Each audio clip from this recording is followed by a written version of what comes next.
أعوذ بالله من الشيطان الرجيم.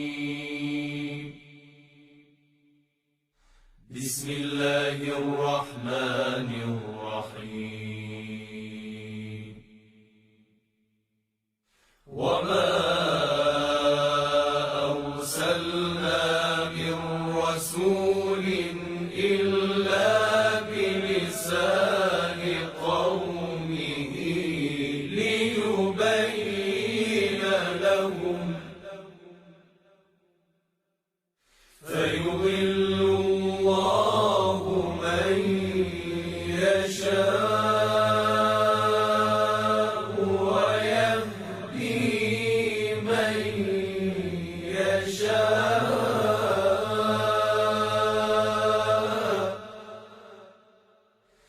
وهو العزيز الحكيم. ولقد أرسلنا موسى بآياتنا أن أخرج قومك من الظلمات إلى النور وذكرهم بأيام الله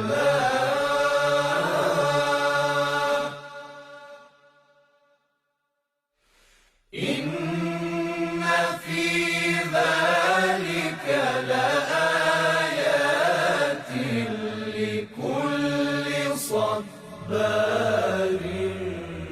شكور.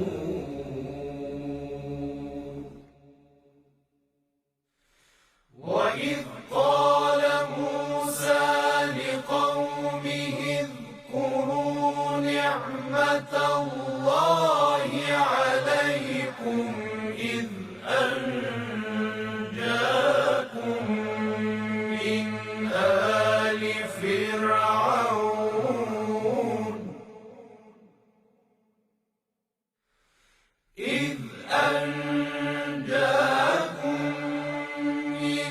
آل فرعون يسومونكم سوء العذاب ويذبحون أبناءكم ويستحيون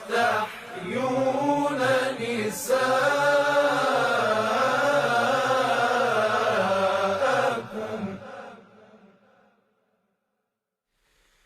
وفي ذلكم بلاء من ربكم عظيم.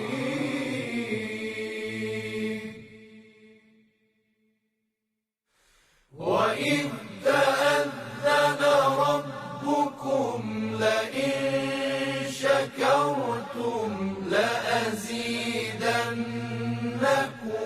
ولئن كفرتم إن عذابي لشديد.